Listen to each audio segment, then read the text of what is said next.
ओम श्री गंगाई नाथाय नमः। जय श्री गुरुदेव, जय श्री दादा गुरुदेव जी। आप सभी का बहुत बहुत स्वागत है आज के सत्संग में। रेदर लेट नाइट सत्संग में आज हम थोड़ा सा लेट सत्संग कर रहे हैं, तो सत्संग में रेदर लेट नाइट सत्संग में आज हम थोड़ा सा लेट सत्संग कर रहे हैं, तो सत्संग में थोड़ा सा चेक कर लेता हूँ, फिर हम बात करेंगे कि हमने आज लेट सत्संग कर रहे हैं, तो सत्संग में थोड़ा सा चेक कर लेता हूँ। ओके, तो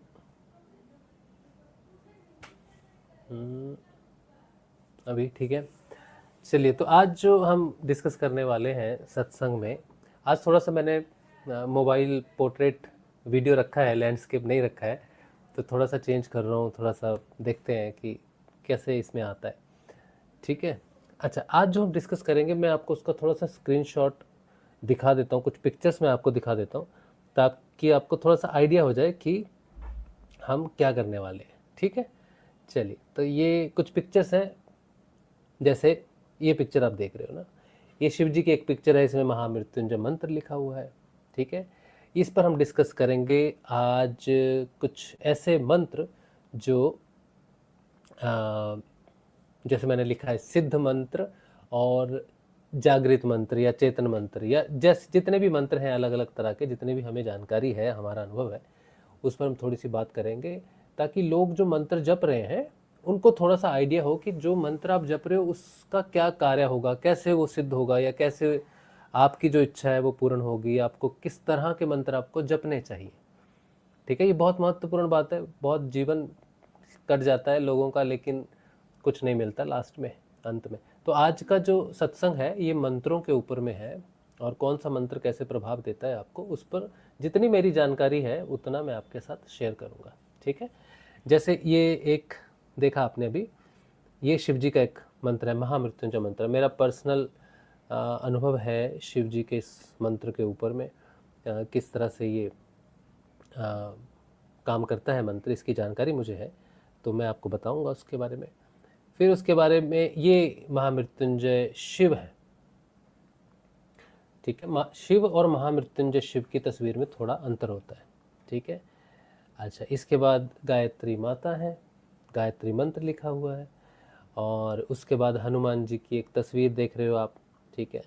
और ये कुछ अच्छी सी तस्वीरें, मुझे दो अच्छी तस्वीरें लगी तो मैंने आपके लिए निकाल ली। उसके बाद आप ये मालाएं देख रहे हो, रुद्राक्ष की माला है, तुलसी की माला है, हकीक की माला है। जिसकी जो माला, जैसे जो मंत्र जप करता है उसके लिए अलग अलग मालाएं होती हैं। ये फिर हमारे गुरु जी की एक तस्वीर आती है, और ये एक मुख्य तस्वीर हमने एआई से जनरेट की है ताकि मैं उस बात को समझा सकें जिस बात को आपके सामने मैं रखना चाहता हूँ। ठीक है। चलिए, तो वापिस आ जाते हैं। ये स्क्रीन मेरा चला गया है, एक सेकंड बस। ठीक है। तो ये कुछ तस्वीरें हैं जिनके माध्यम से हम बात करेंगे कि मंत्रों के बारे में, कि हमारे जीवन में कौन सा मंत्र कब जपना चाहिए।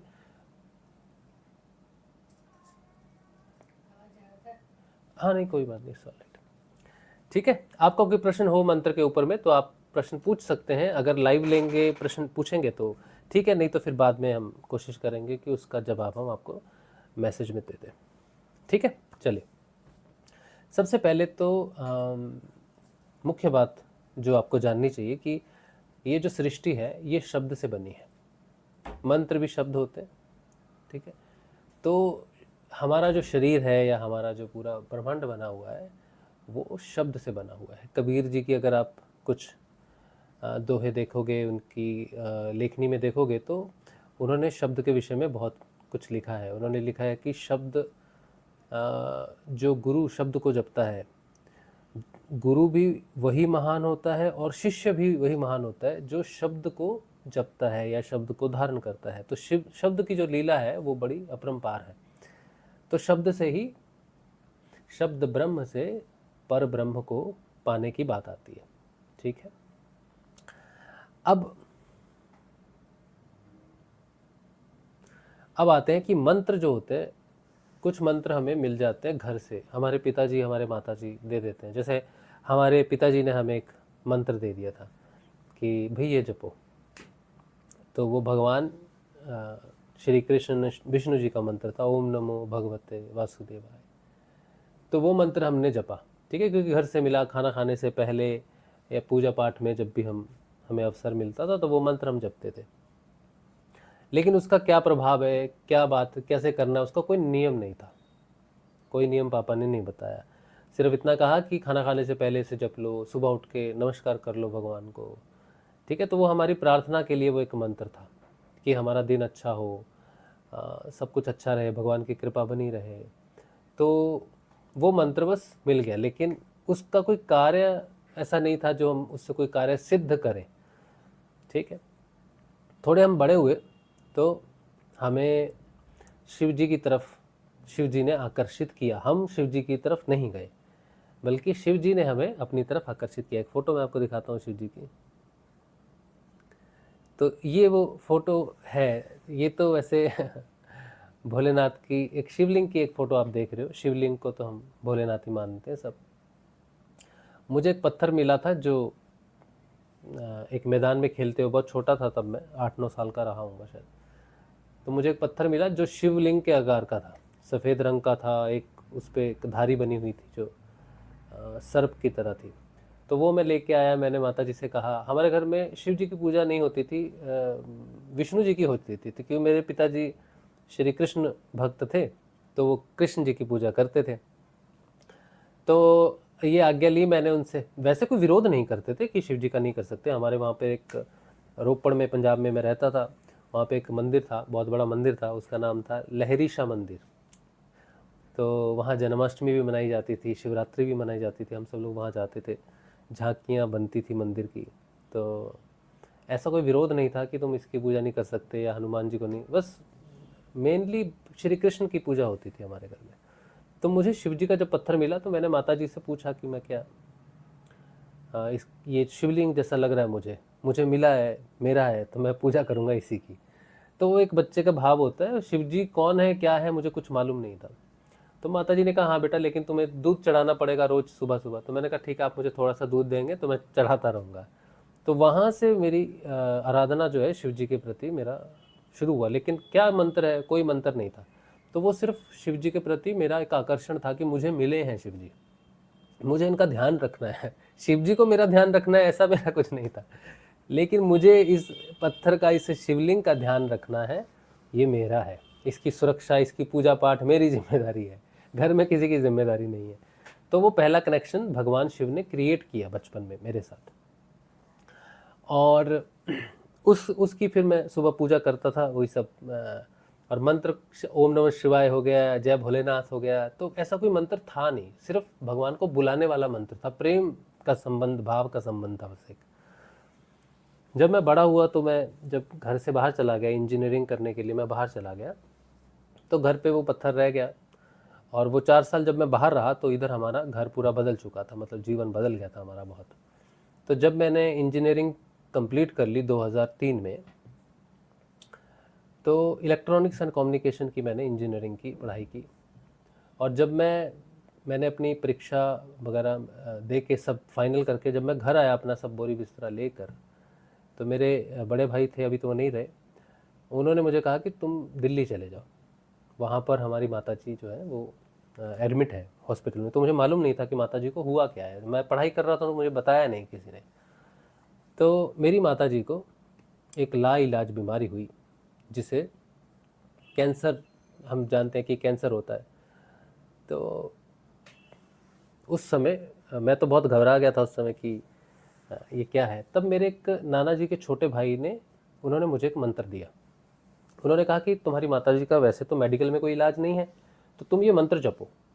वो मंत्र, अच्छा आज का जो सत्संग है ना, ये बहुत महत्वपूर्ण सत्संग है, क्योंकि आज मैं कुछ ऐसा बोलने वाला हूँ जो मैंने आज तक नहीं बोला, कभी नहीं बोला सत्संग में। और लेकिन आज मैं वो विशेष बात बोलूँगा आपको। और आप जो लोग भी देख रहे हो ना, तो आपके लिए वो सुनना एक ऐसा भ्रम क्रिएट करेगा, एक ऐसा द्वैतवाद क्रिएट करेगा कि आप उस बात को सुन के हो सकता है कि मुसीबत में पड़ने के चांसेस ज़्यादा हैं। इसलिए नहीं कि वो कोई मुसीबत वाली बात है, इसलिए कि अगर मैं वो बात आपको बताता हूँ तो हमारा जो एकनिष्ठ भाव है या हमारा एक मंत्र पर जो टिके रहने का जो भाव होता है कि ये है, जब हमें कोई ऐसी चीज़ मिलती है जिससे हमारी समस्याएं जल्दी ठीक हो जाए, कोई ऐसा मंत्र मिले जिससे हमारी गहरी बीमारियां ठीक हो जाएं, तो हम पहले बीमारी को ठीक करने के लिए भागते हैं। ठीक है, तो मैंने इस राज को हमेशा छुपा के रखा और मैंने अप्रैल में मार्च में मैंने कहा था कि मैं अप्रैल में कुछ रिज़ल्ट आपको बताऊंगा। अप्रैल निकल गया, मई जून निकल गया, अभी तो अगस्त चल रहा है। तो मैं आपको, क्योंकि आज मंत्रों की बात हो रही है, तो मैं आपको बताऊं, जिस मंत्र के विषय में मैं आपको बताऊंगा कि वो मंत्र कैसे काम करता है, तो वो काम करता है 100% अमृत है वो। ठीक है, जैसे गुरु जी का मंत्र, जो आप सिद्ध योग साधक हो, गुरु जी का मंत्र जपते हो, संजीवनी मंत्र जपते हो, 100% अमृत है वो। और अमृत में अंतर होता है। एक अमृत वो जो आपकी सारी समस्याओं का समाधान भी करे और आपको मोक्ष भी दे, और एक मंत्र वो जो आपकी एक समस्या का समाधान करे, बाकी समस्याएं का उसका कोई लेना देना नहीं है, और वो मोक्ष भी नहीं देगा आपको। तो ये अंतर रहेगा। अब आपका चयन करना है आपको। ठीक है, जीवन कई बार एक ऐसी समस्या होती है जो हमारे जीवन को ख़त्म कर सकती है, तो व्यक्ति सोचता है कि इस समस्या को पहले ख़त्म किया जाए। अब ये चुनाव आपका है। मैंने आपको पहले से वार्निंग दे दी है कि जो मंत्र मैं आपको बताने वाला हूँ वो मंत्र सिद्ध मंत्र है वो। ठीक है, जो हमारी आज की बात है कि सिद्ध मंत्र क्या होते हैं, चेतन मंत्र कैसे होते हैं, शावर मंत्र होते हैं कुछ, तो आज हम मुख्य रूप से चेतन मंत्र और सिद्ध मंत्र के ऊपर में बात करेंगे। ठीक है, अब मेरे जीवन में सबसे पहले मुझे जो मंत्र मिला वो सिद्ध मंत्र मिला था। जब मेरी माता जी बहुत बीमार हुई तो मेरे नाना जी के छोटे भाई ने मुझे एक मंत्र दिया। उस मंत्र का नाम था महामृत्युंजय मंत्र। मैं आपको तस्वीर दिखाता हूँ। ये तस्वीर है, महामृत्युंजय मंत्र लिखा हुआ है। और ये मंत्र क्या है, अगर एआई ने सही लिखा होगा तो, ओम त्र्यंबकम यजामहे सुगंधिम पुष्टिवर्धनम उर्वारुकमिव बंधनान मृत्युर्मृक्षि यमामृतात्, ये मंत्र है। और महामृत्युंजय कैसे बहुत सारे वेरिएशंस हैं। ओम हुम जुम सह, ये शॉर्टकट है, ये शॉर्ट मंत्र है, लेकिन ये भी मृत्युंजय मंत्र है। मृत्युंजय मंत्र, महामृत्युंजय मंत्र और गायत्री महामृत्युंजय अलग होता है। एक मृत्युंजय मंत्र है जिसमें गायत्री लग जाता है, ओम भूर्भुव स्वः ओम त्र्यंबकम, ऐसा चलता है। उसमें गायत्री और महामृत्युंजय मंत्र एक साथ मिला दिए जाते हैं, तो वो कुछ महामंत्र बन जाता है, उसका भी प्रभाव अलग पड़ता होगा। तो महामंत्र को मृत्युंजय मंत्र की बहुत सारी वेरिएशंस हैं। ठीक है, अलग अलग प्रकार से वेरिएशन है जिनके अलग अलग प्रकार से कार्य सिद्ध करने के लिए हो सकता है। जो बहुत बड़ा पंडित होगा या जिसको पूर्ण ज्ञान होगा, अभी तो ऐसे पंडित मिलेंगे नहीं आपको, ठीक है, जिनको पूर्ण ज्ञान होगा कि कौन सा मंत्र किस समय जपना चाहिए या फिर किस मंत्र की कितनी अवधि होनी चाहिए, समय होना चाहिए, वो जानते हैं उस हिसाब से। तो मेरे जीवन में सबसे पहले, क्योंकि मैं भोलेनाथ का, जैसे मैंने कहा कि भोलेनाथ मेरे जीवन में आके उन्होंने अपनी भक्ति दी, फिर भक्ति करवाई भी, तो मुझे वो मंत्र मेरे नाना जी की तरफ से मिला। ठीक है, चाचा नाना, जैसे नाना जी के छोटे भाई, उन्होंने कहा बेटा ये मंत्र करो। तो उन्होंने मुझे क्या बताया वो एग्जैक्टली मैं आपको बताने वाला हूँ।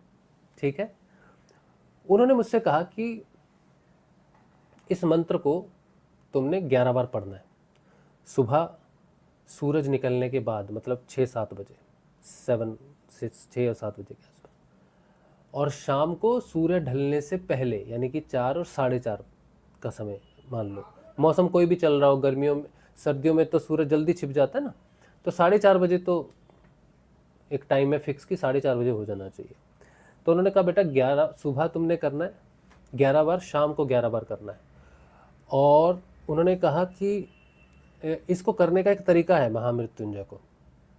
ठीक है, वो तरीका क्या था कि एक गिलास पानी का लेना है, उस गिलास में एक चम्मच, नाइफ, चाकू, जो हम नॉर्मल घरों में चाकू यूज़ करते हैं, वो चाकू उसमें डुबो देना है तुमने। उसको डुबोने के बाद तुम्हारी माँ जो पीड़ित है, वो आखिरी स्टेज पे थी मेरी माँ उस समय, कैंसर के, तो उस गिलास को तुमने क्लॉकवाइज अपनी माँ के सिर से 3 बार घुमाना है। घुमा के तुमने शिव जी का ये जो महामृत्युंजय का मंत्र है जो लिखा हुआ है उसको तुमने 11 बार पढ़ना है।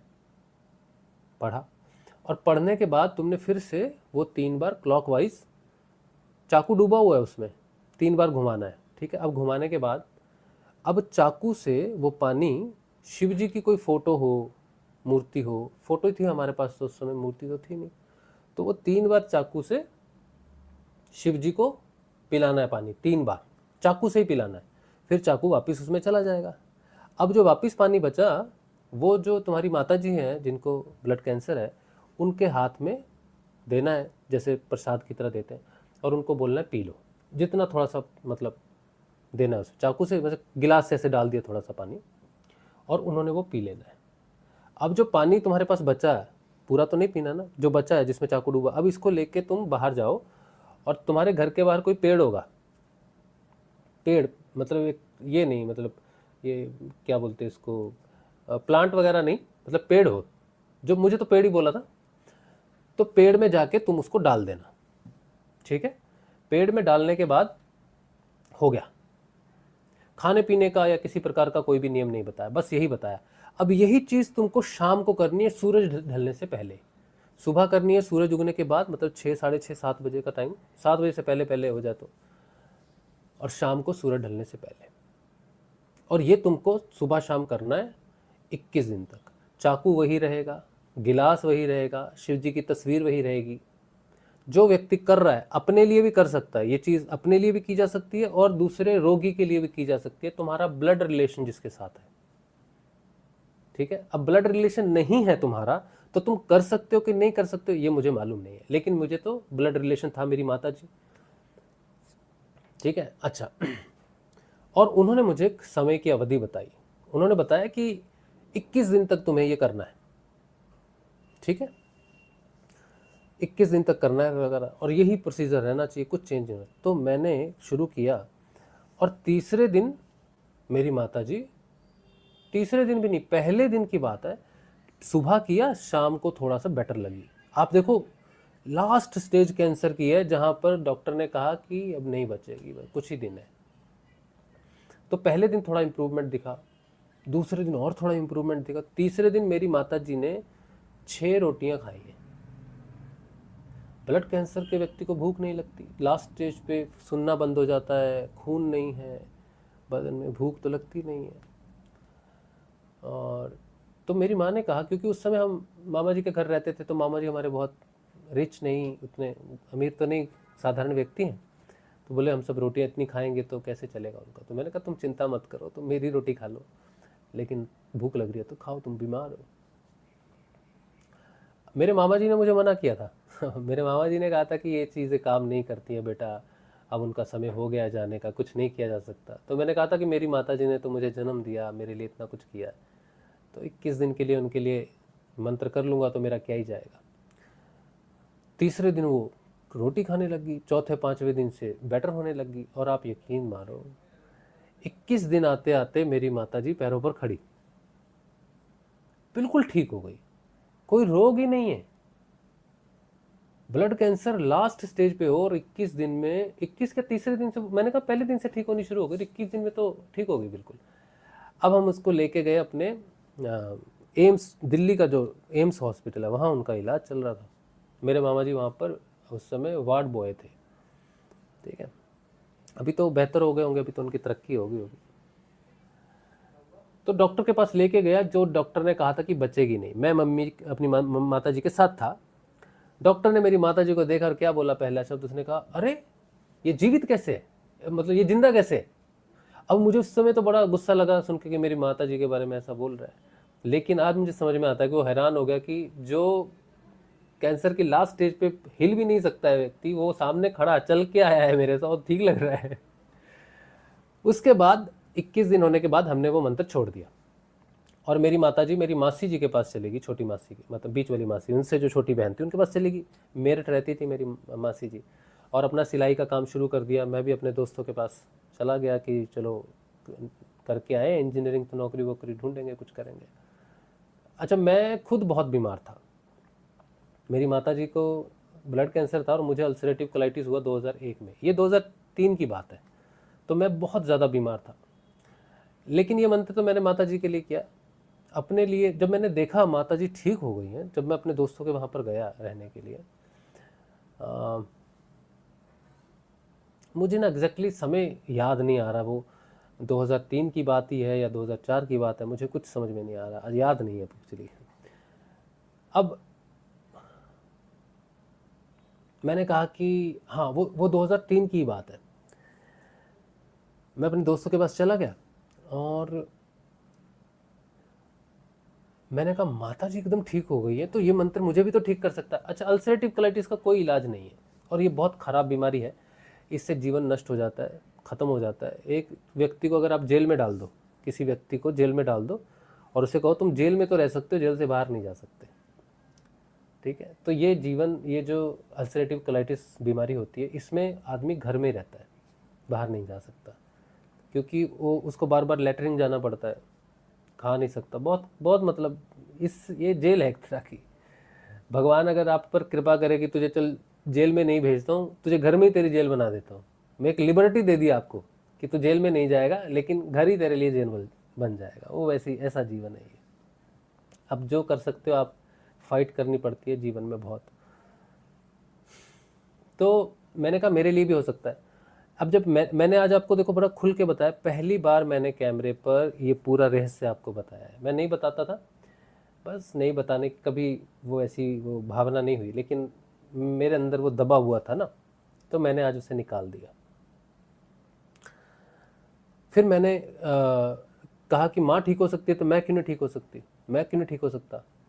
तो मैंने वो जिस दिन शुरू किया, शायद सोमवार होगा, मैंने शुरू किया पहले दिन सुबह जैसे माता जी के लिए किया था।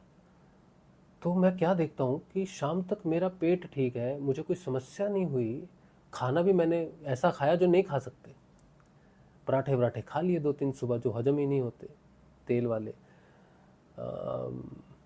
बिल्कुल ठीक शाम तक। शाम को भी मैंने वैसे ही किया। मैं तब हॉस्टल में रहता था अपने दोस्तों के साथ, मतलब पीजी में रहता था, मामा जी के वहाँ नहीं रहता था, और दोस्तों पर ही आश्रित था। वही कुछ पैसे देते थे, खाना पीना वैसे ही चलता था। धन के मामले में थोड़ा सा ऐसे ही रहा जीवन।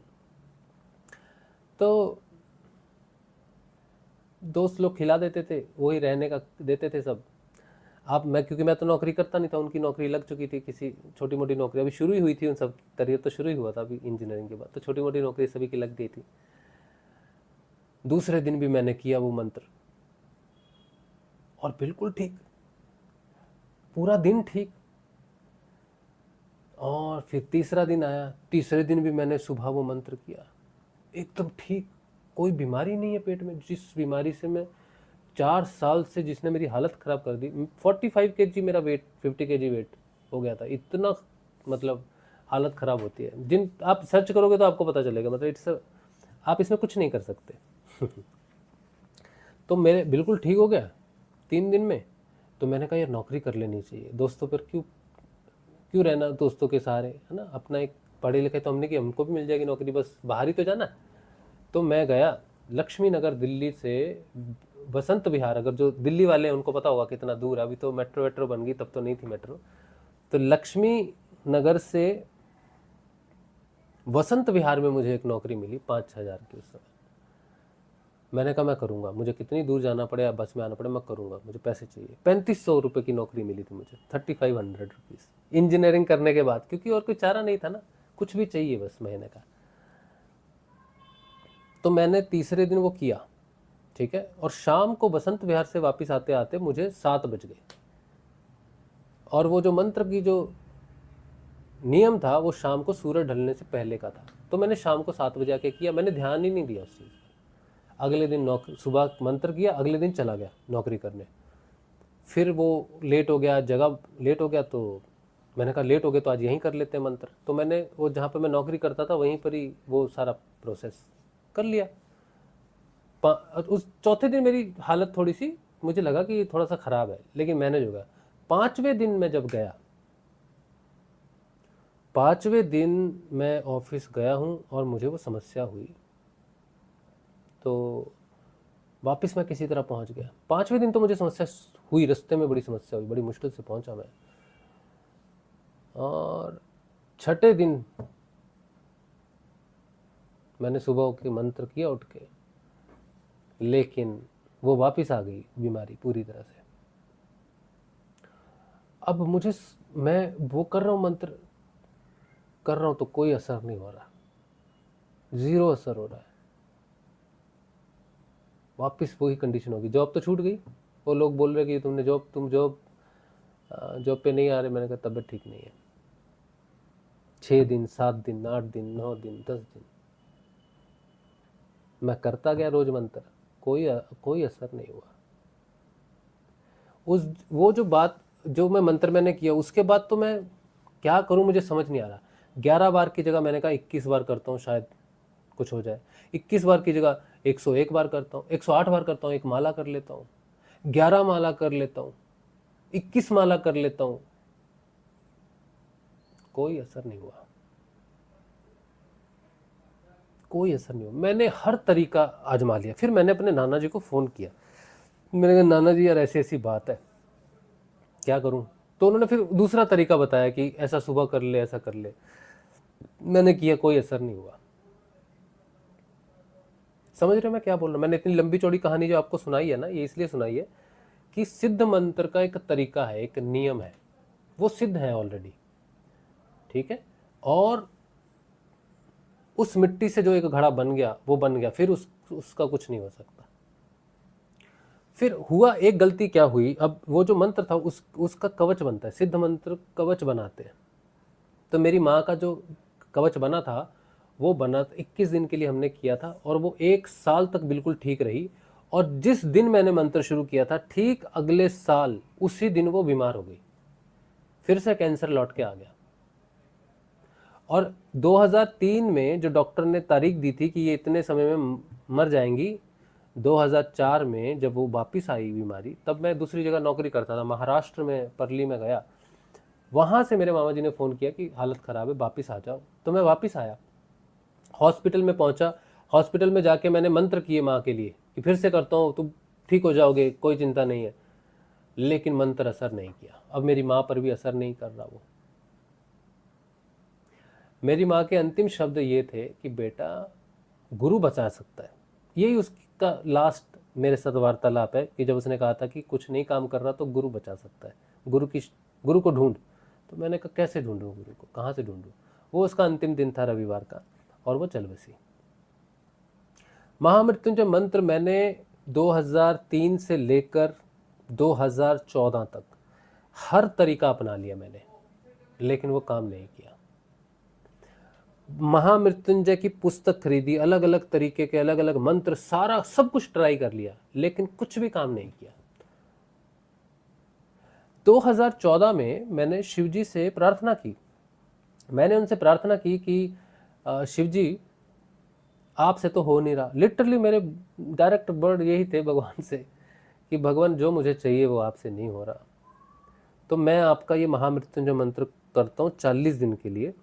अच्छा, एक बीच में और चीज़ है, एक चीज़ और है। आप सोचोगे कि यार हुआ नहीं, वो 21 दिन किया ना, 21 दिन सही नहीं थे, कम पड़ गए वो। मैं जब कलकत्ता आया 2005 में, तो मेरा एक दोस्त था जो मेरे साथ काम करता था, उसको सिर में कुछ प्रॉब्लम हो गई, कुछ नर्व की प्रॉब्लम हो गई, और वो बैलेंस नहीं बन रहा, उसका बैलेंस खो रहा है, कुछ नहीं हो रहा। तो डॉक्टर ने कहा कि शायद ये बच्चा नहीं बचेगा, लड़का नहीं बचेगा। तो मैंने कहा क्यों नहीं आ रहा ऑफिस? तो बोला ऐसे ऐसे डॉक्टर ने बोला है भाई, इंश्योरेंस करवा लो, ये बच्चा नहीं बचेगा। मैंने कहा ऐसे कैसे बोल दिया डॉक्टर ने, मैं तुम्हें एक मंत्र देता हूँ, इसको करो। मेरे पे काम नहीं किया वो मंत्र। तो मैंने उसे कहा कि देख बेटा, बेटा तो नहीं कहा उस समय, ये तो अभी निकलता है मेरे मुंह से सब। तो मैंने कहा यार देख, तू एक काम कर, ये महामृत्युंजय मंत्र है, ऐसे ऐसे करना है, विधि मैंने उसको बता दी। मैंने कहा इसको, मुझे मालूम था कि ये ठीक होगा तो बाहर निकलेगा, जॉब पे आएगा। और हमारी जॉब होती थी, शुरू होती थी 6:30 बजे, मतलब 2-3 बजे ऑफिस आना पड़ता था, 9-10 बजे तक हमारी जॉब होती थी। तो मैंने कहा ये तो ठीक होते भागेगा मेरी तरह, और ये भी टूट जाएगा, फिर फंस जाएगा।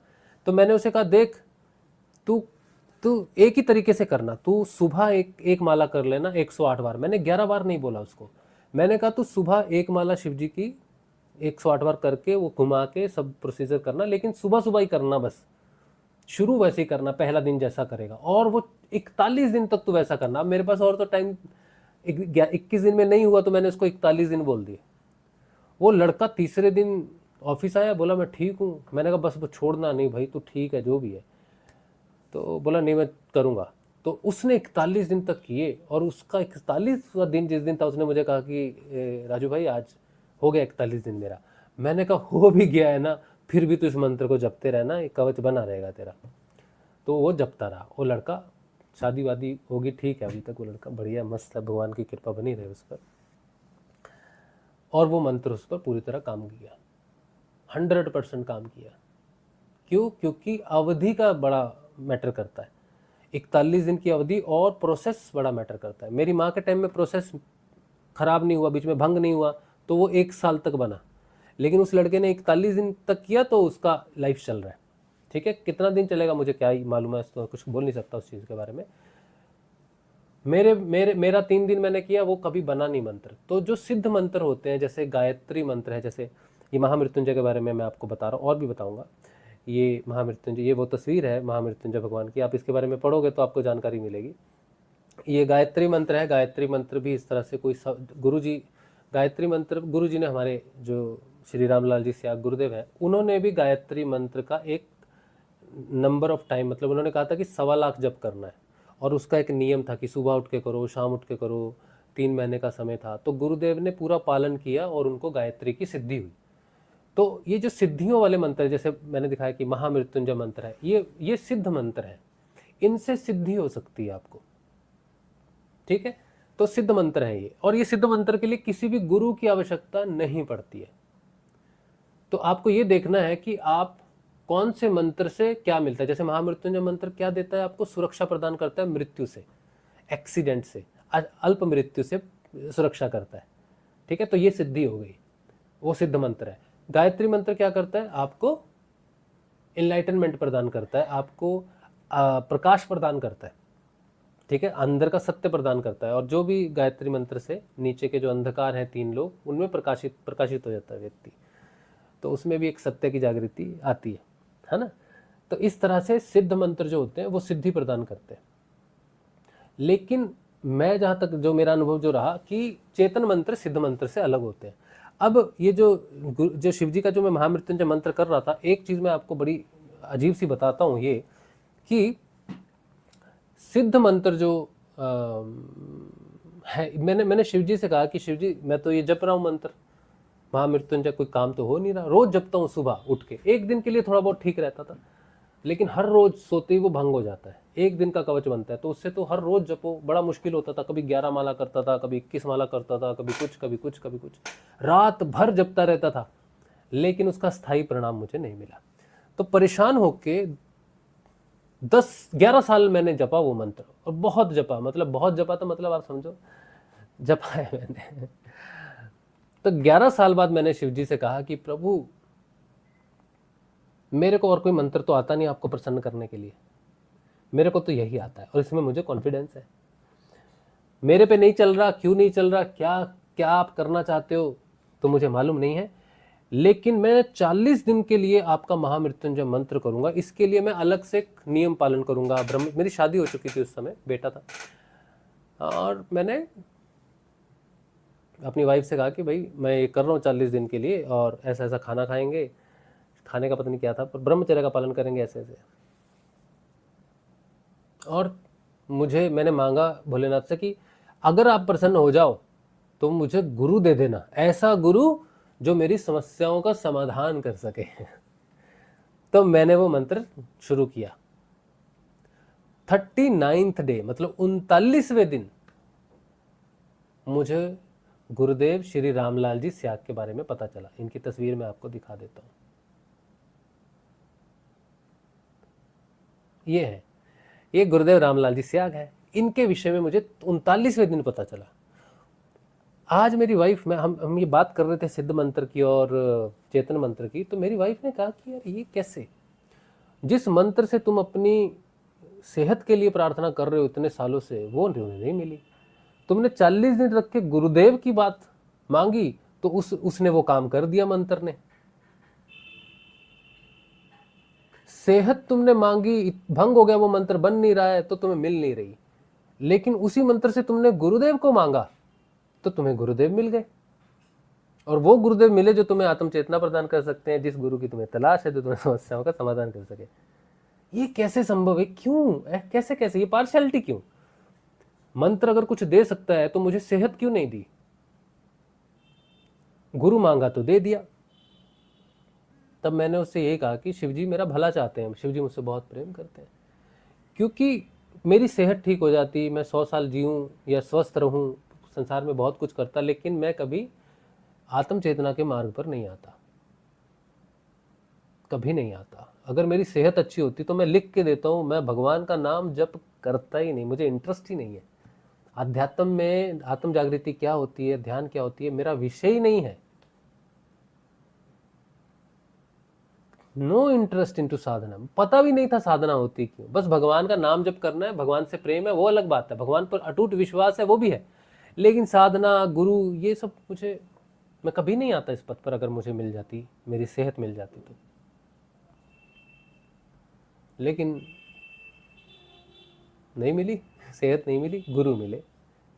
ठीक है, गुरु के आने के बाद भी 5 वर्षों तक मैं महामृत्युंजय मंत्र का जप करता रहा, मेरा इतना अटूट विश्वास उस पर कि ये बचाएगा मुझे।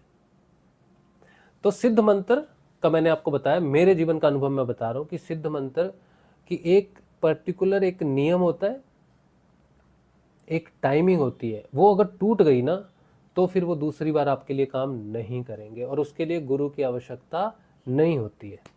उसके लिए भगवान ही गुरु होते हैं। जैसे लोग कहते हैं ना कि मैंने शिव जी को गुरु मान लिया, तो शिव जी का कोई मंत्र कर रहे हो, ओम नमः शिवाय कर रहे हो, पंचाक्षरी मंत्र है या द्वादशाक्षरी मंत्र है या फिर महामृत्युंजय मंत्र है, गायत्री मंत्र है, इसमें भगवान ही तुम्हारे गुरु है, और वो तुमको वही मिलेगा जो संसार में नष्ट हो जाएगा, लेकिन उससे तुम्हारी मुक्ति नहीं होगी। सिद्ध मंत्र है ये।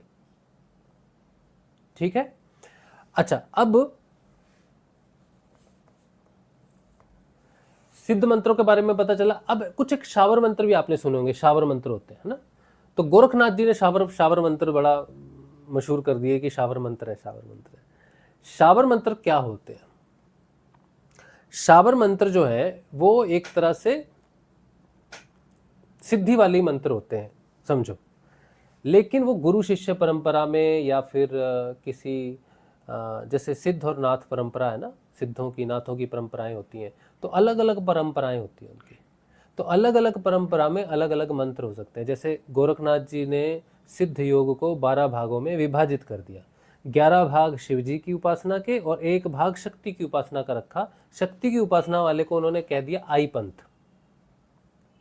आई पंथ का मंत्र जो है वो अलग है, और बाकी का अलग हो सकता है।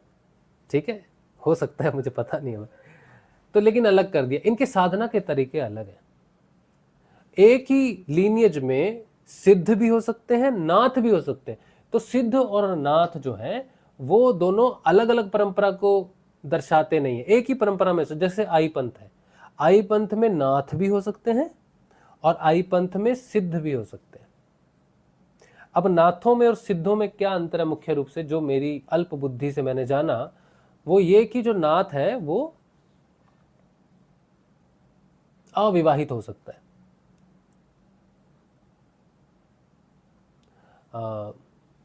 निवृत्ति मार्ग का हो सकता है,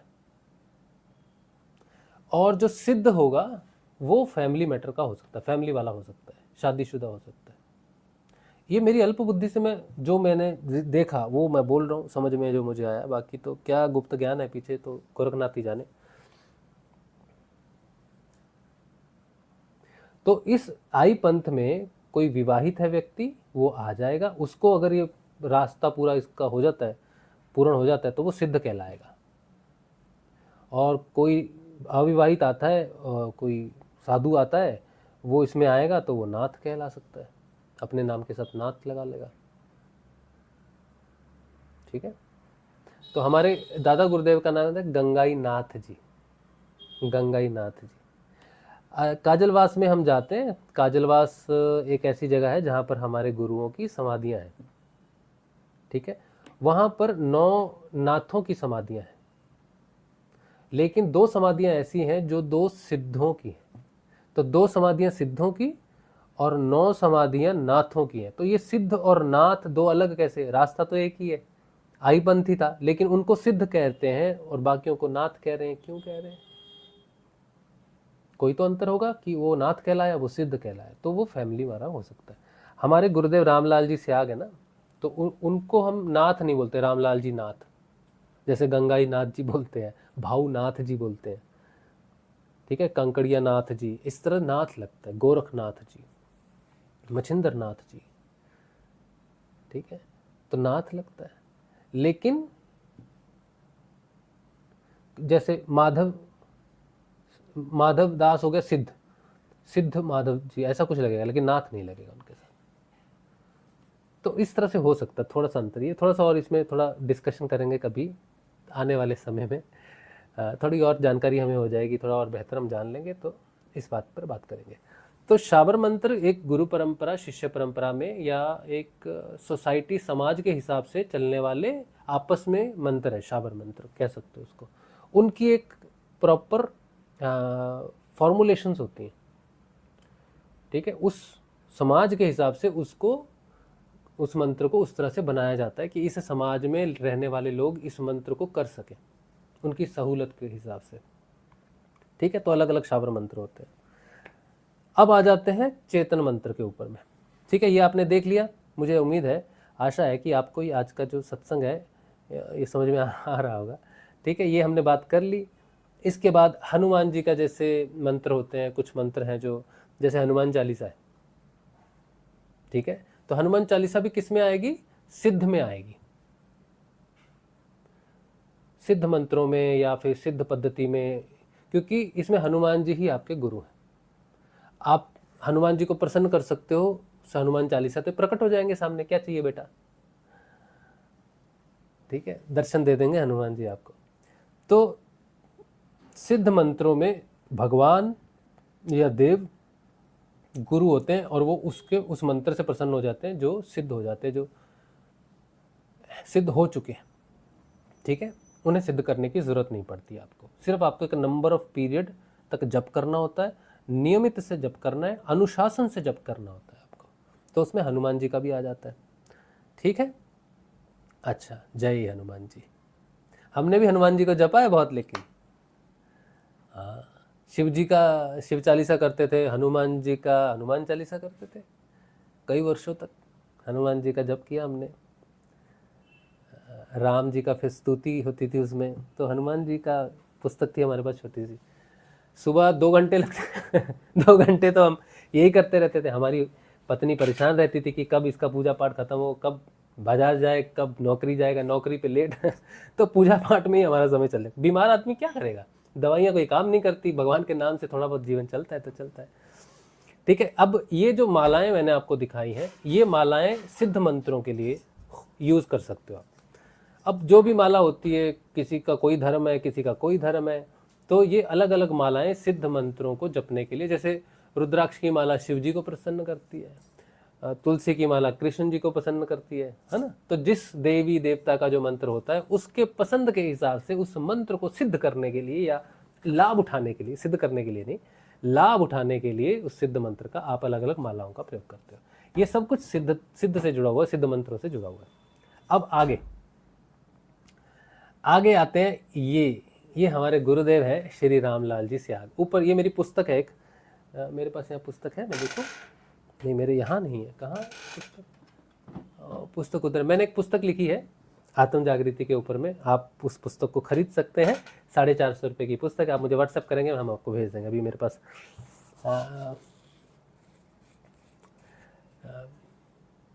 है, मेरे पास PDF, मैं आपको दिखाता हूँ थोड़ी देर में।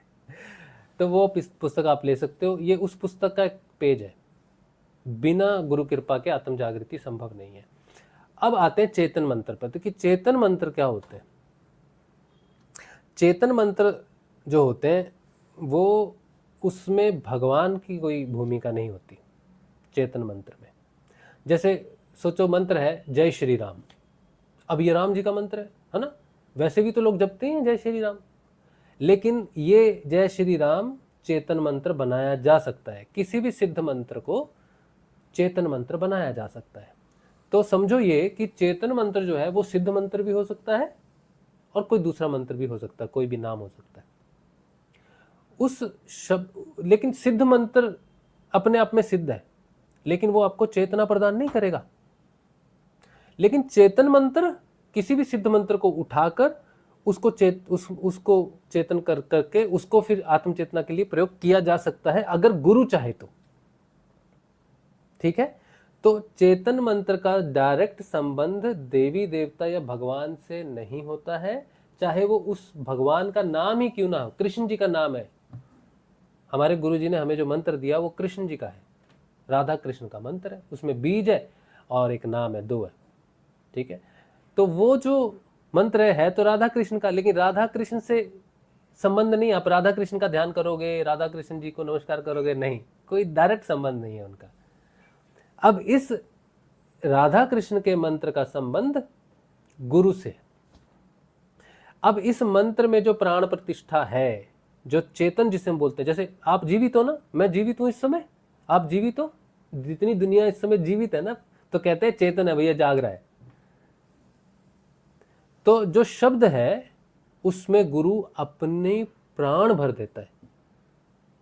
जैसे आपने कहानी सुनी थी ना, एक जादूगर है, उसके जो प्राण है तोते में है, तोते की मुंडी मरोड़ दो, जादूगर उधर मर जाएगा।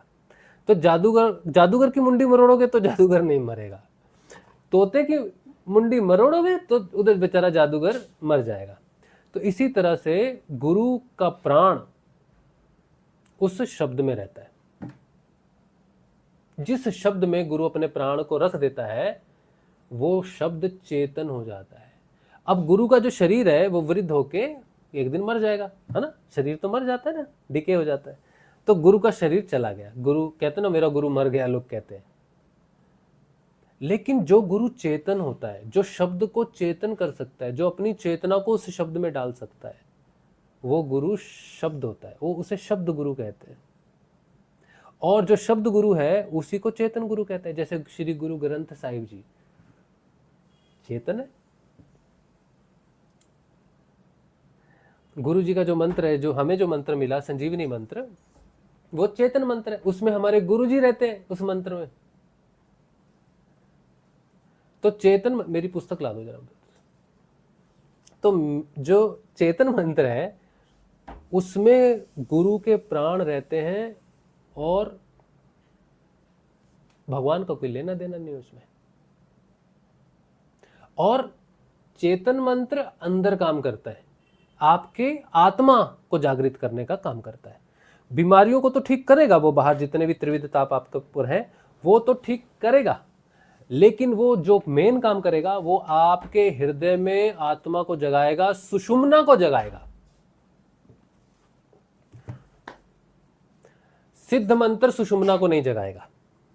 भगवान के जो मंत्र होते हैं बीमारी को ठीक कर देंगे, समस्या को ठीक कर देंगे, पुत्र चाहिए मिल जाएगा, पुत्री चाहिए मिल जाएगा, दीर्घ जीवन चाहिए मिल जाएगा, सब मिल जाएगा तुमको, जो तुम्हारी इच्छा है उस मंत्र के, जो मंत्र जिसके लिए बना है मिल जाएगा। लेकिन आत्म चेतना नहीं मिलेगी, सुषुम्ना की जागृति नहीं मिलेगी। लेकिन चेतन मंत्र आपको वो सारी समस्याओं से समाधान तो देगा, लेकिन उसका पहला काम समाधान नहीं होगा, उसका पहला काम होगा तुम्हें चेतन करना। अगर तुम मर रहे हो तो वो पहले तुम्हें जिंदा रखेगा किसी हिसाब से, ताकि तुम पहले चेतन हो जाओ। तुम्हारा जीवन बना के रखेगा क्योंकि तुम किसी लक्ष्य को अपनाना चाहते हो। तो चेतन मंत्र आपके जीवन की रक्षा भी करेगा और जीवन में कोई चीज जरूरी है जिसके लिए जीवन चलना जरूरी है वो भी देगा, ताकि आपका लक्ष्य रहे कि मुझे आत्मचेतन होना है। क्योंकि गुरु का काम केवल और केवल आत्मचेतना प्रदान करना है। वो आपकी समस्याओं के समाधान के लिए डायरेक्ट काम नहीं करता, वो आपकी समस्याओं के समाधान के लिए डायरेक्ट नहीं आता, वो तो आपको सक्षम कर देता है कि आप ही खुद अपनी समस्याओं का समाधान कर लो। वो आपको अपने ऊपर डिपेंड नहीं रखता कि मैं ही करूंगा तेरा काम, वो कहता है कि मैं तुझे केपेबल करता हूं, तू कर ले अपना काम खुद। तो गुरु का काम दूसरा होता है। भगवान आपको कहते हैं मैं कर रहा हूं ना तेरा काम, हनुमान जी करेंगे आपका काम, राम जी करेंगे आपका काम, कृष्ण जी करेंगे, शिव जी करेंगे, गायत्री माता आपका काम करेंगी। लेकिन गुरु कहता है मैं नहीं करता तेरा काम, तू खुद हो जा उस काबिल, तू मेरे जैसा हो जा। तो गुरु अपने शिष्य को अपने जैसा बना देता है। कहावत सुनिए ना आपने कि पारस जो है वो लोहे को सोना बना देता है, लेकिन गुरु शिष्य को अपने जैसा ही बना देता है। पारस में और गुरु में ये भेद है। ठीक है, अब जो अगला चित्र मैं आपको दिखा रहा हूं, देखिए ये मैंने एआई से जनरेट किया है, बढ़िया ही बना है वैसे तो। ठीक है, ये हमारे गुरुजी हैं और ये हम ध्यान में, एक मेरी फ़ोटो खींची हुई है, मैंने एक फ़ोटो ध्यान में था तो मैंने अपनी वाइफ से कहा कि मेरी फ़ोटो खींच दो। अब ये जो है ना, ये जो चित्र आप देख रहे हो, ये दर्शा रहा है कि चेतन मंत्र के लिए ना तो कोई माला है, ना दिन है, ना शाम है, कुछ भी नहीं है। चेतन मंत्र जो गुरु देते हैं, जैसे हमारे गुरु जी ने मंत्र दिया, वो कहा कि आप मेरा आज्ञा चक्र पर ध्यान करो, कोई माला नहीं, कुछ नहीं, और मन ही मन में मंत्र का जप करो। कोई नंबर नहीं है कि इतना बार जपना है, इतने दिन जपना है, कुछ नहीं। चेतन मंत्र आपको चेतना प्रदान करता है। तो चेतना किसी नंबर सिस्टम पे नहीं है। अगर सोचो कि कोई नंबर सिस्टम पर होती चेतना, कि भाई 1.25 लाख जप करना है तुम चेतन हो जाओगे, तो सारी दुनिया चेतन होती। मेरे से तो होता नहीं, क्योंकि मेरी तो उतनी मतलब दृढ़ शक्ति नहीं है ना। मन की दृढ़ शक्ति होती है लोगों की, हमारे पास तो है नहीं वो शक्ति। तो किसी किसी की बड़ी दृढ़ होती है शक्ति, तो उसको बोलोगे 1 करोड़ बार कर ले, सुबह कर ले। बहुत मेहनती, बहुत दृढ़ विश्वासी लोग हैं इस संसार में। तो आत्म चेतना अगर किसी नंबर ऑफ सिस्टम से आती कि 1 करोड़ बार करना है, 10 बार करना है, उल्टा लटक के करना है, तो कितने हठ योगी नहीं है, सभी आत्म रूप से चेतन हो जाते हैं। हट करना आसान है, समर्पण करना बहुत मुश्किल है। समर्पण नहीं होता, हट से आदमी बहुत कुछ कर लेता है। समर्पण में क्या है ना, समर्पण में तड़प बहुत ज़्यादा है कि आपके पास 10 चीज़ें हैं जो आप कर सकते हो, ये भी कर सकते हो, वो भी कर सकते हो, लेकिन कुछ नहीं करना है। अपने प्राणों को किसी दूसरे पर छोड़ देना जिसे आप देख नहीं सकते। जैसे गुरुजी अभी उसके शब्द में है, अभी वो लोग कहते हैं ना, कोई समस्या हुई तो गुरुजी के पास चले जाएंगे, उनसे समाधान पूछ लेंगे। अब गुरु जब तक शरीर में है तब तक तो तुम्हारी समस्या का समाधान बाहर से बता देगा, जब वो नहीं है तब क्या करोगे, कहाँ जाओगे? फिर समर्पण भंग होता है, फिर दूसरा गुरु ढूंढते हैं कि मेरा गुरु तो मर गया, अब दूसरा गुरु चाहिए जो मेरी समस्याओं का समाधान करे। तो नालायक है ऐसे साधक, ऐसे शिष्य जो गुरु के पास जाके समस्याओं का समाधान मांगते हैं। क्यों? क्योंकि समर्पण का मतलब होता है कि तुम जहां बैठे हो वहीं आंखें बंद करो और वहीं अपने गुरु पर अपने प्राणों को छोड़ दो। तो माया जो है ना, बड़ी मतलब क्या ही बोलेंगे माया के, वो इतनी भयंकर है, वो आपको हटा देगी उस रास्ते से, कहेगी कहाँ है, कुछ तो हो नहीं रहा, कुछ तो हो नहीं रहा, ऐसा वो सब तरफ से प्रहार करती है। उसका अंतिम प्रहार जो है, उसका जो ब्रह्मास्त्र है, वो है मृत्यु।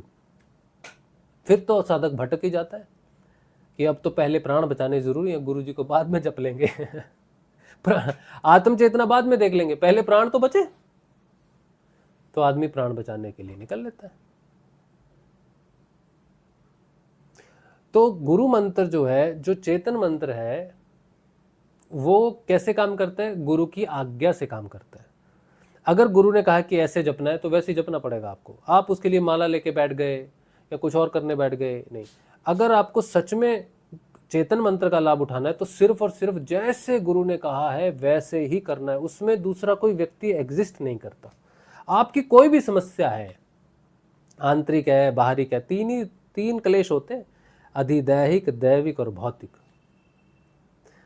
ठीक है, तो मनुष्य जब दैविक तापों से कुपित हो जाता है, प्रभावित हो जाता है, किसी ने कोई जादू कर दिया, मंत्र कर दिया, ब्लैक मैजिक कर दिया, भूत प्रेत पितृ दोष, ये दोष वो दोष, तो वो थोड़ा तड़पता है बेचारा।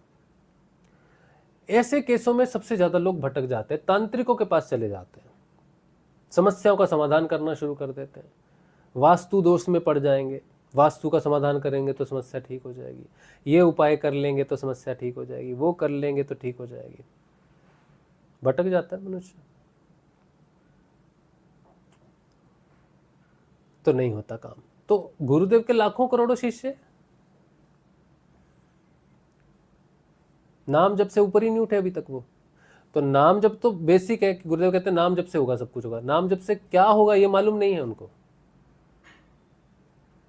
नाम जप के बाद जब नाद आ जाता है, किसी को अनहद नाद सुनना शुरू हो जाता है, वो अनहद नाद तक पहुंचते, वो अनहद नाद चल रहा है, आ गया है, लेकिन वो वेलकम नहीं करते उसको।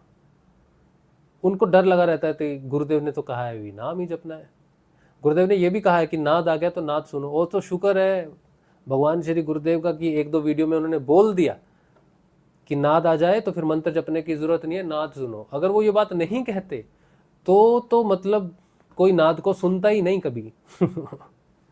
और भी गुप्त चीजें हैं जो गुरुदेव ने नहीं बोली, क्योंकि समझ नहीं आएगी साधक को। ज्यादा साधक तो नाम जप के ग्राउंड पे ही रहते हैं बेचारे, विज्ञान पर कोई नहीं भरोसा करता।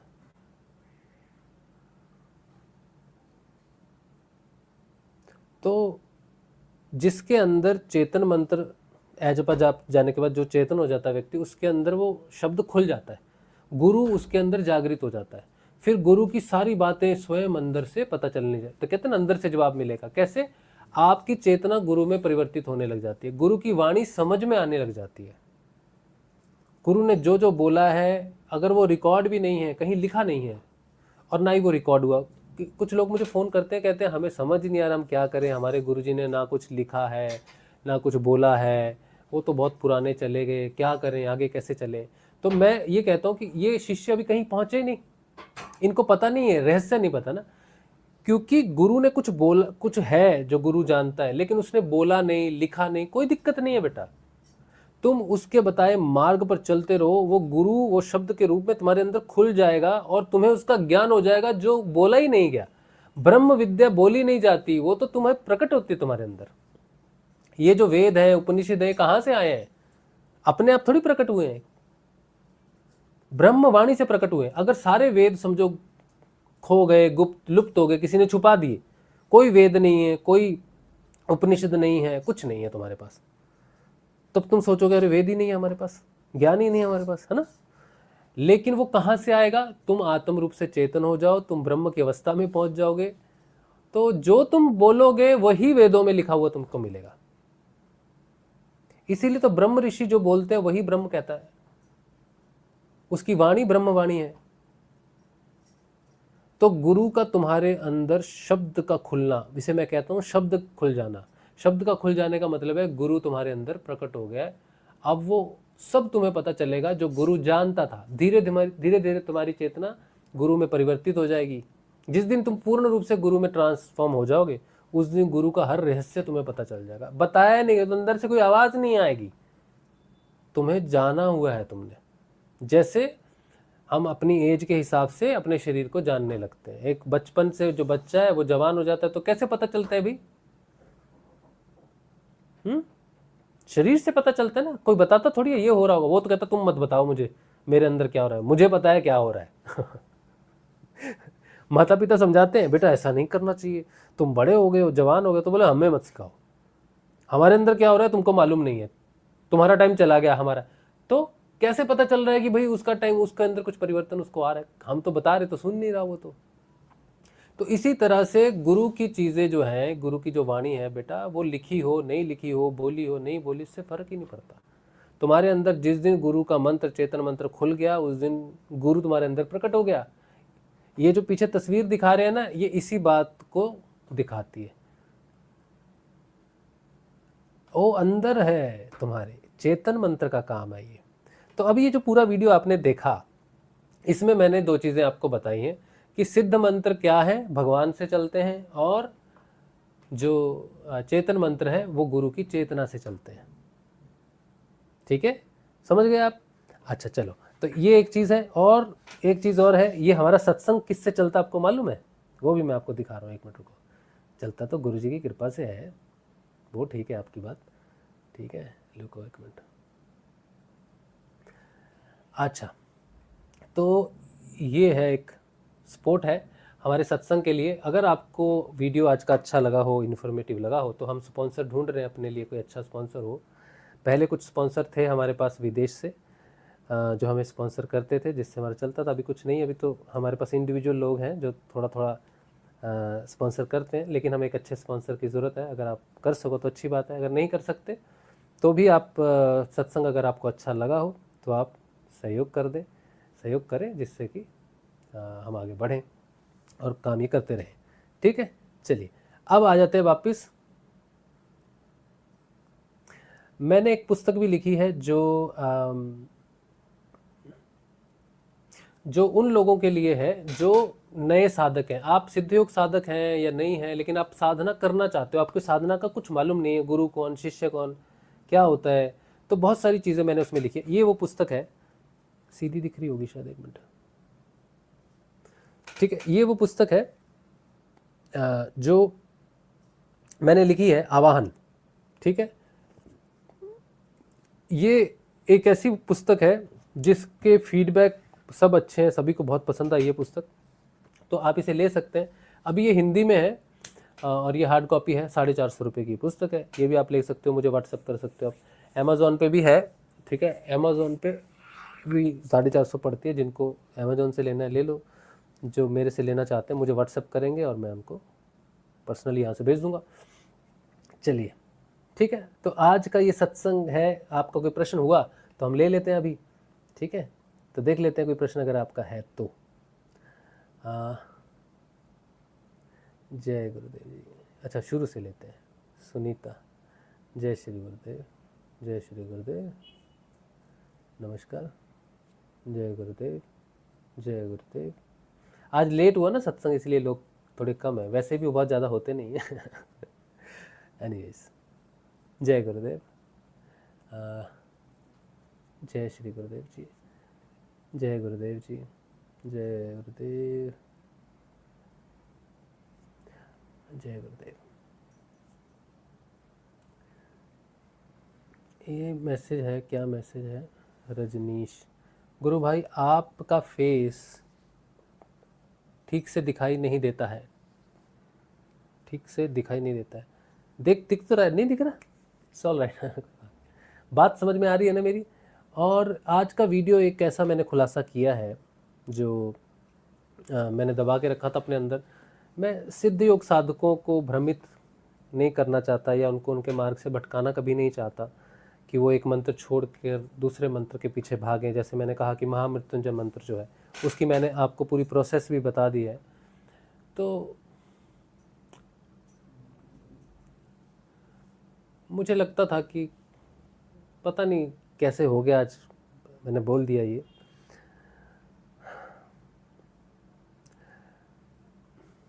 बहुत कुछ ऐसा है जो इंसान, बहुत मंत्र होते हैं, आप लोगों के पास जाते हैं, कई जगहों पर जाते हैं, पैसे खर्चा करते हैं, लाखों रुपए खर्चा करते हैं और लोग लूटते हैं भगवान के नाम से, मंत्रों के नाम से लूटते हैं। व्यापार है एक, ठीक है। तो जब आदमी समस्या में गिरता है, परेशान होता है, बीमार होता है, तो बहुत तड़पता है, ठीक है। मुझे आशा है कि जो लोग सिद्ध योग साधना में नहीं हैं उनकी मदद हो जाए, अगर कभी उनके सामने ये वीडियो आ जाए तो। लेकिन जो सिद्ध योग साधना में है उनके लिए मैं कहना चाहता हूँ कि देखो बेटा, गुरु जी का जो मंत्र है ये आपको आपकी समस्याओं से मुक्ति भी देगा, हर प्रकार की समस्याओं से मुक्ति भी देगा और आपको आत्म जागृति और मोक्ष भी देगा। भगवान शिव ने मेरे लिए गुरु का चयन किया। बचपन से वो मुझे अपनी साधना करवाते हैं, लेकिन अपने मंत्र का लाभ मुझे नहीं दिया। मुझसे प्यार नहीं करते ऐसी बात नहीं है, मुझसे बहुत प्यार करते हैं, इसीलिए गुरु को मेरे जीवन में वो लाए। जब भगवान शिव का निर्णय हो कि एक नहीं, जीवन का लाभ उठाओ, मोक्ष का लाभ उठाओ, आत्म चेतना का लाभ उठाओ, जब भगवान शिव की ये इच्छा है तो एक मनुष्य की इच्छा कैसे सर्वोपरि हो सकती है। तो मेरे लिए जो चयन किया वो भगवान शिव ने किया। यही उनके मंत्र का, उनकी पूजा का मुझे फल मिला कि मुझे गुरु मिले, ठीक है। तो जिसके पास गुरु है वो अपने गुरु पर एक निष्ठ होके उनके दिए मंत्र का जप करे और वो गुरु उसके अंदर प्रकट हो जाएगा। ये सत्य है। और किसी का गुरु नहीं है, कोई साधना नहीं कर रहा है, तो महामृत्युंजय मंत्र एक ऐसा मंत्र है जो आपको प्राणदान दे सकता है, जीवन आपके बचा सकता है। लेकिन सही तरीका भी करना होगा, उसको भंग नहीं करना, वो मैंने बता दिया आपको, ठीक है। इससे ज़्यादा कुछ भी गुप्त नहीं है। ठीक है, मुझे जो मिला वो मैंने आगे दे दिया। ठीक है, अब मैं एटलीस्ट इस चीज़ से तो मेरे अंदर ये नहीं है कि मैंने कुछ दबा के रखा हुआ है। ठीक है, तो शायद वो भी बाहर निकलने के लिए मेरे अंदर था, निकल गया आज।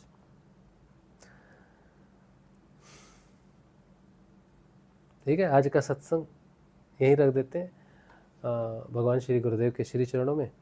और अगर आपको अच्छा लगा तो शेयर कीजिए, लाइक करें, सब्सक्राइब करो, वीडियो पहुँचे लोगों तक तो अच्छा होगा, है ना। तो कल देखते हैं, कल का सत्संग अगर होता है, लेट नाइट ही होगा अगर होगा तो। अगर लेट नाइट नहीं देख सकते तो फिर अगले दिन देख लेना। ठीक है, चलिए, तो आज का सत्संग भगवान श्री गुरुदेव के श्री चरणों में, अगले सत्संग में मिलेंगे। ठीक है, जय श्री गुरुदेव जी। और कोई मैसेज मेरे पास नहीं है, इसीलिए सभी मैसेज मैंने दिखा दिए, एक दो हैं शायद। क्या मैसेज है ये? शरीर से अलग कैसे देखूं अपने को? शरीर से अलग तो मैंने नहीं देखा अभी तक अपने आप को। जब तक हम शरीर से बाहर नहीं निकलते, आउट ऑफ बॉडी एक्सपीरियंस नहीं होता हमें, तब तक हम भावनाओं में अलग नहीं हो सकते। हमें अपने शरीर से वो अनुभव होना चाहिए कि हम अपने शरीर से ध्यान के माध्यम से बाहर आएँ और अपने शरीर को देखें, तब जाके पता चलेगा कि मैं शरीर नहीं हूँ। अदरवाइज़ तो मुझे नहीं लगता कि कोई और तरीका है। ठीक है, मैंने तो अभी तक वो अनुभव नहीं किया है, मैं तो शरीर ही हूँ भैया अभी तक। हाँ, वीरेंद्र वीरा सिंह जी कह रहे हैं, गुरु भाई सारे दिन गर्दन घूमती ही रहती है, पीछे नसों में खिंचाव होता है। कुंडलिनी के कारण गर्दन घूमती है, लेकिन सारा दिन इसलिए घूमती है क्योंकि हम एक निष्ठ नहीं होते। हमारा जो भाव है ना वो विभाजित रहता है अलग अलग देवी देवताओं में, पूजा पाठों में। कई बार हम सोचते हैं कि नहीं हम तो गुरु का ही जप कर रहे हैं, गुरु का ही ध्यान कर रहे हैं, तो कई बार हमारे एक्शन ऐसे होते हैं जो दिखाते हैं कि हम तो यही कर रहे हैं, लेकिन अंदर जो भाव होता है वो अभी तक पूरी तरह से समर्पित नहीं होता है। तो एक्शन से कभी पता नहीं चलता कि ये बंदा वही समर्पित है कि नहीं, वो तो अंदर से भाव से पता चलता है कि हम समर्पित हो गए। तो जो व्यक्ति पूर्ण समर्पित हो जाता है, फिर वो कुंडलिनी की अगर वो क्रिया हो रही है आपको, तो वो उतने टाइम के लिए होगी, 15 मिनट 20 मिनट के लिए होगी। ठीक है, मेरे साथ हुआ था पहले 5 वर्ष में, एकनिष्ठ नहीं था, समर्पित नहीं था, तो मैं 2-2 घंटे क्रियाएं होती थी सुबह शाम, उससे भी ज़्यादा होती थी, परेशानी होती थी बहुत। लेकिन जब गुरुजी पर पूर्ण समर्पण किया हमने 2019 में, उसके बाद हमको दिक्कत नहीं हुई, उसके बाद वो लिमिटेड हो गई क्रियाएँ। ठीक है, और आज तो ध्यान अपने आप ही लगता है, क्रिया होती है तो अपने आप ही 15-20 मिनट जितना समय लेना है, सारा दिन नहीं रहता। सारा दिन भी होता रहता तो कोई दिक्कत नहीं होती। कहीं हम बैठे हैं, अपने आप थोड़ी सी कपालभाति हो गई या फिर कोई दूसरी क्रिया हो गई, वो अच्छा लगता है बहुत। कहीं मुद्रा लग गई बैठे बैठे, ये तो एक बहुत अच्छा अनुभव लगता है, लेकिन परेशानी नहीं होती उसमें अब। ठीक है, तो कोई बात नहीं, गुरुदेव का नाम जपिए, ध्यान कीजिए, धीरे धीरे जो है साधना समझ में आ जाएगी आपको।